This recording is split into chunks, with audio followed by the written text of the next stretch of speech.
more time. Thought maybe I'd show you how I do the barrel connectors with the SO239 ends there. And what I do is I get me a piece of copper. That's 3/4.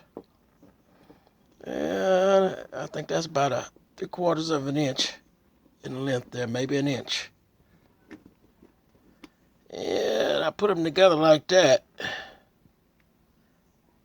But of course,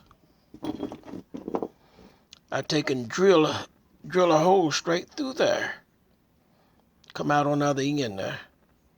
And I do it on both connectors.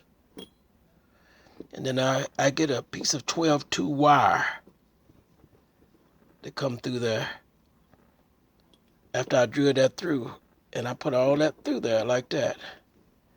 And that 12-2 wire come down through here, but not too far, because you got to get your coax in up on there.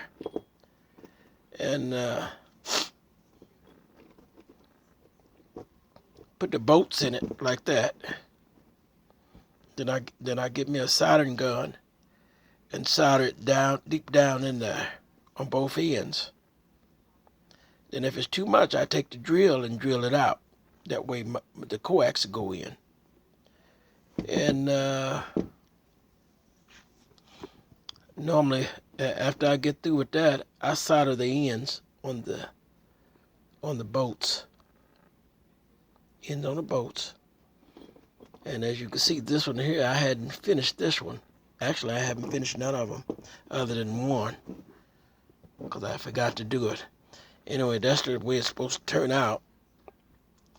See, I put a solder bead on both ends. That way it won't lose its ground because these bolts have a way to working loose. Anyway, that's 5/16 Akadaka shock wave way of doing it.